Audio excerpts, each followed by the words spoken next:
You know, as a socialist, the word socialism does not frighten me. And we are born free, and we will stay free.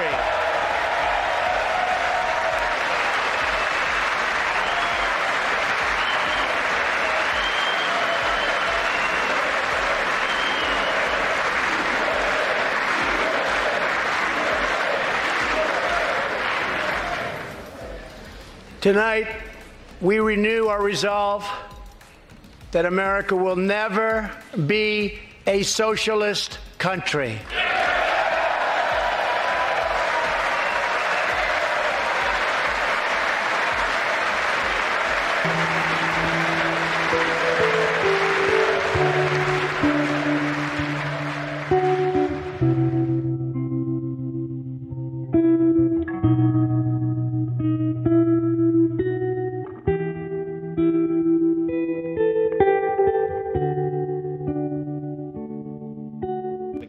Fuck Bernie Sanders. Ladies and gentlemen, if you have any doubt about whether or not Bernie is a socialist, oh no, he's not really a socialist, no. Watch the following video. He's a goddamn disgusting, dirty socialist communist. I think what I learned, one of the things that I think I learned on my trip, you know, as a socialist, the word socialism does not frighten me, and I think it's probably fair to say that the Nicaraguan government is primarily a socialist government. Notice in this video that he mentions, more or less in praise, Nicaragua, communist Nicaragua, and he doesn't say anything bad about it. And just to remind you folks, well, some of you are new, most of you are new subscribers since this video came out, but there's this video that we did with Carlos El Patriota, that's what he calls himself, and Carlos survived communism in Nicaragua. And the videos that I did with him, there's two videos, they're quite long, so I'm just gonna sort of wheedle it down to the stuff that he had to say about communist Nicaragua, okay? I did two videos with him. You could scroll down and see the links below, and I have about 2 more videos about him, or with videos by him. But in these interviews, he mentions Nicaragua because he lived it. He knows, folks. He is qualified to talk about these things. So here you go, folks. This is what Carlos had to say about communist Nicaragua. You did say at one point in the video, and then you just said just now, that you've experienced communism. So what country did you come from? Nicaragua. Ah. Back when the 1979, when the communists had the revolution. And see, Nicaragua was easier because, heck, Nicaragua can literally fit what the greater heck, Nicaragua can fit in the Bay Area. I mean, if you grab the whole Bay Area, or what I call them, if you were to include what we, you know, I would say like 1/3 of Southern California, it will actually fit there, no problem. But, you know, only about 40% of Nicaragua is actually populated. The other thing is mostly rainforest. So, you know, so that's what I'm saying. So if you actually grab the popular areas, you know, you can fit it there. So there wasn't really much. It didn't take them that long to throw the government, but that's exactly how this, you know, they started. It took them a few years, and they took over the schools, the universities, the teachers brainwashing the young kids, and you know, and the young kids, they don't know any better. They easily manipulated, and you know, they jumped into their propaganda. And my brother and 2 stepsisters actually fought for the Revolutionary Army, and when they triumphed, guess what happened? They were the first ones to be rounded up to get executed. All 3 of them had to flee the country. But many didn't have the chance. Many of them, and they were like, didn't understand, because like, here you are, we believe in the revolution, and we help you get up here, killed a lot of people, many of you lost families, and now that you're in power, now they're coming after us. Why? Well, because they don't understand. The Falarcas of the world, the Shanta drivers of the world, they're nothing but puppets. And if these people they throw their lives into it because they think they're going to have a place at the table. They won't have a place at the table. But no, those people throughout history, they always get killed by those who just step up above them. Well, they have to. And actually, when you look at the writings of Karl Marx and Lenin, And even what's his name? This guy, Saul Alinsky, Rules for Radicals, Rules for Radicals. And yeah, and well, you know what? He modified his writings to fit our society. America's plan to overthrow the government was only supposed to happen within 30 years. They've been at it since 1960s, like fully at it since 1960. They've been in Americans like since the 1920s, I think. That's when they've been trying to slowly organize, but actually have a plan to overthrow it, starting back in the 1960s, late 1950s, and and that's when the weatherman came over, and then they went to the weather underground. Then and most of them disappear, after they did the bombings. And what happened? A lot of them are, university professors, and they never got held accountable, which is kind of BS.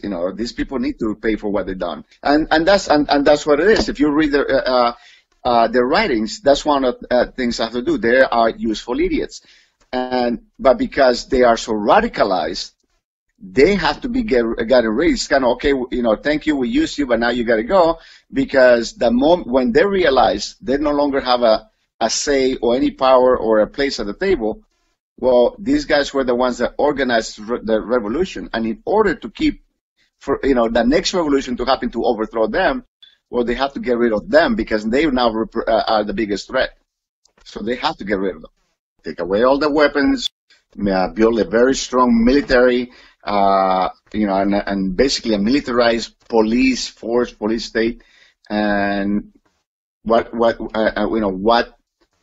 choice you have, and then you make the environment so difficult to organize that people will even become paranoid against your neighbors and family members, that it makes it hard to organize against them, because you don't know who's in, who's out, who's going to turn you over to the government.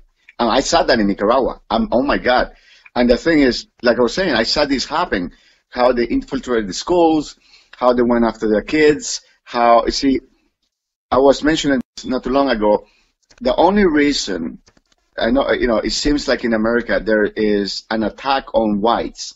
There's only one reason, is because whites are by far the largest ethnic group in America.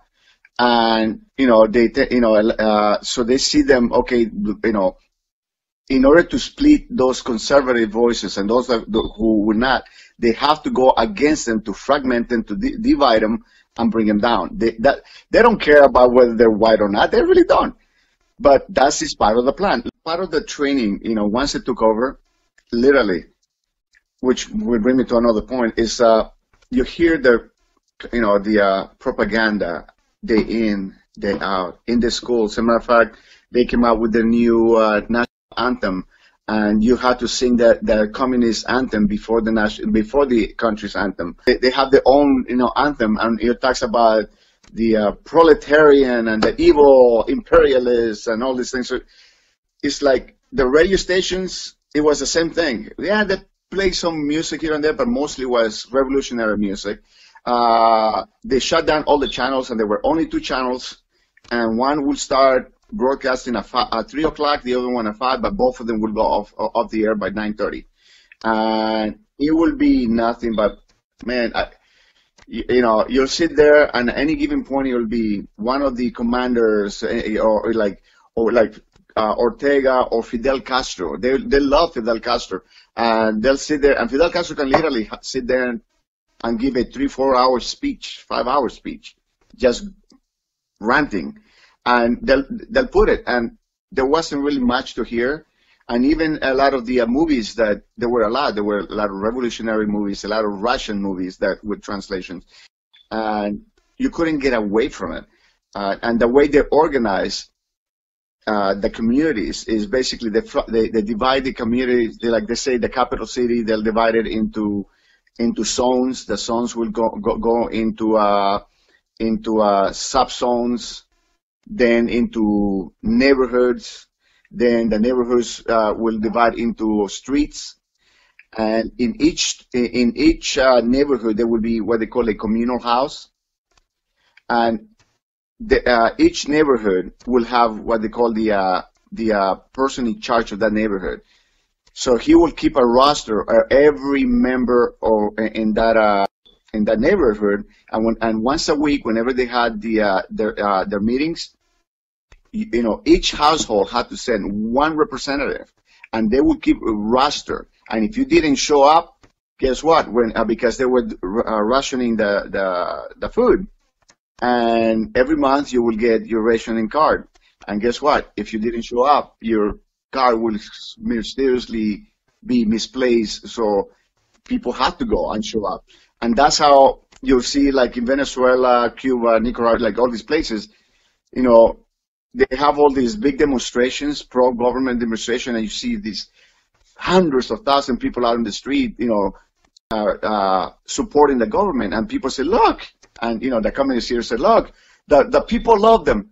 What they're not showing you is that, before the event, let's say tomorrow, next week it's an event, there's a serious meeting, and then, each household will provide, depending on the site, a minimum of, 2 people that will go from each household, and they will get bussed in there, and, and they will keep a track who's going, who didn't show up, and so when you go to the plaza, it would be filled with people, and they all be going, oh, I love you, because they would be videotaped, and if they better see you, they would smile, because if not, your rationing card will disappear, or you end up in jail, or depending on how bad if you sit there and you say something anti-revolutionary, because that was the term, anti-revolutionary, a military style patrol car would pull up to your house at 2 in the morning. They take you out, and you're lucky if you only got a good beating and probably detained for a month, because a lot of times they'll hold your way and they'll never see you again. And that was constantly. Yeah, and the other thing that you were saying about the kids, they started to get into a program that they call it like the kind of like the Hitler's Youth, but they call it the Los Jóvenes Revolucionarios, which is the revolutionary youth, which was their version of the Boy Scouts, and you have basically it's Antifa meetings, and you have to go all over them. And after 12, the government you no longer own your kids. By age 14, they had to serve in the military in the army. And one thing that they will they'll brainwash the kids to. If you even heard your parents saying anything anti-revolutionary, saying like, this government sucks, they're starving us, that was grounds enough for them to turn you in. And when a kid will turn in their parents, in order to keep the other immature kids brainwashed, they will parade this kid around town as a hero. They'll even give him a military rank of like lieutenant.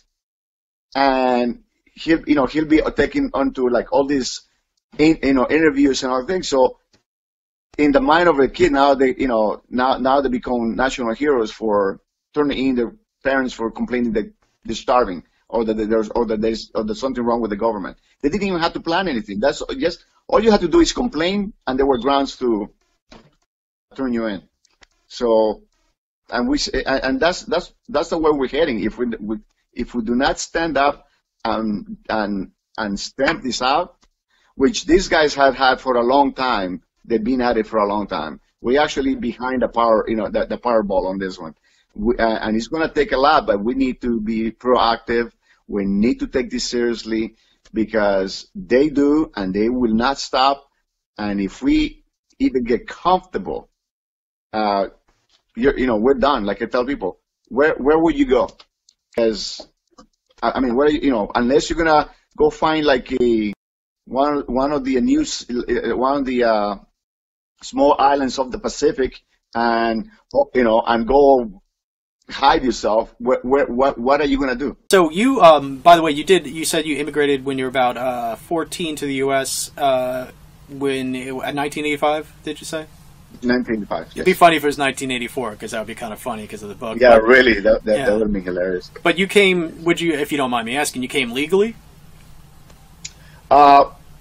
Oh, that's an interesting point. Remember, I was mentioning that my brothers had to escape the country because Yes. once the revolution won back in 1979, back in 19, I think it might have been 80 or 81, when they started doing the roundups, I think it might have been the 1980s. My brother and sister have to flee to Panama. They were setting a lifestyle over there. My mom was, she was dealing with being in prison because she was a businesswoman, and she had, her house and the house of my grandmother because they were under her name, and she was the owner of multiple bar restaurants and nightclubs, and so she was pretty wealthy, and obviously an name mistake because she was a bourgeois, bourgeois. So every time they wanted to take something from her, they will generate bogus charges, put her in jail for 6 months, and when she will come, three of her business will be gone, Right. and by the time she will be out, they will be under the property of the state, and you can ask for the state. Wow. And they will say, well, you never came and made any claims. How the heck am I going to make claims? I'm in jail. Right. And so my mom spent a lot of years in jail, and when she finally was able to walk away from that, she tried to get the paperwork to get me out of the country, and get us all out and sell everything, because I was about to become 15, and at that time it was mandatory for the parents to turn in your kids to the government to go into the military. Wow. And my mom was trying to get me out. Yeah. Well, because of escalating tensions between Costa Rica and Nicaragua, they closed the border and militarized it, and we could no longer go south anymore. So we had to reprocess the visas and everything else, and we managed to get visas to go to Mexico. We got to Mexico, which is another story for another day. And Mexico, as much as they cry wolf about human rights and there's no illegals but only humans, and they're only coming for work, they're not very, they only claim that when it's convenient to them. But in reality, they're not really pro-immigration. They deport, way more, 3 or 4 times more than the United States ever does. Right. And it doesn't matter if you have legitimate reasons, they still deport you. Yeah. And the federales are involved in human trafficking and all that stuff. But anyways, so we got to Mexico with visas, and my mom figured, okay, we'll go to Mexico and start a new life. We went to the embassy and we were told, welcome to Mexico. Your visa expires in 10 days. Enjoy your stay, but once she's done, get out of the country. We don't want you here. Right. And we were like, okay, so what do we do? My mom, we couldn't go back because if we went back, we would be executed for escaping, for being traitors. So my mom decided, we heard that the United States was granting political asylum to Nicaraguans because of the war. Right. So my mom decided to take a chance, and we came across the border illegally, and then we went to the immigration and says, we're from Nicaragua, applying for political asylum, and it was granted because we have plenty of proofs, and that's how we came to be. Wow. But originally we were supposed to head to Panama. Wow, it's such a scary story. People should really think about your life experience, watching that happen to your family, not knowing whether or not you're going to live or die, and think about whether or not they really want a communist revolution. My goodness. That is horrifying to me. As a socialist, the word socialism does not frighten me. So there you go, folks. The man knows what he's talking about. And Bernie Sanders doesn't. Or, perhaps, Bernie Sanders knows and he's just intentionally trying to deceive us. Fuck Bernie Sanders.